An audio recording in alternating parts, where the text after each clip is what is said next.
Сәлем достар, бұл құпия каналы, сіздермен бірге Альфия. Крастураватипурей деген кодты қалай қолданатынымызды айтатын боламын қазір. Бұл код байлық коды. Егер де сіз осы крастураватипурей деген кодты таңертең айтатын болсаңыз, осынша айту керек деген ешқандай не жоқ.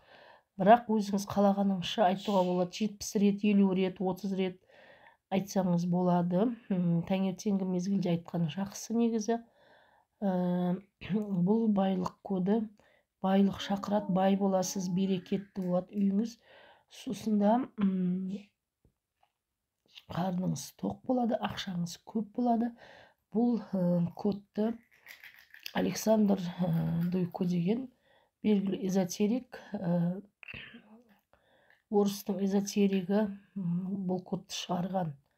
Көптеген адамдар нәтиже көрген, бірақ міндетті түрде айтып жүру керек. Көбіне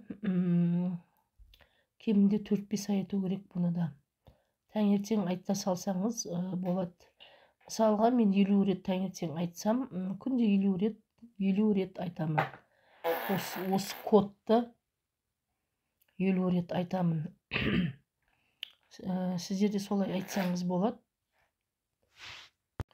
Сондықтан достар, бірінші бір қағазға жазып алсаңыз болады, немесе скриншоттап алсаңыз болады осы кодты. Кішкене тамағым ауырғандықтан сіздерге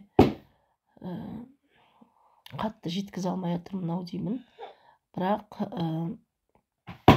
айтып жүрсеңіз шынымен эффекті болады достар. Баршаңызға сәттілік тілеймін.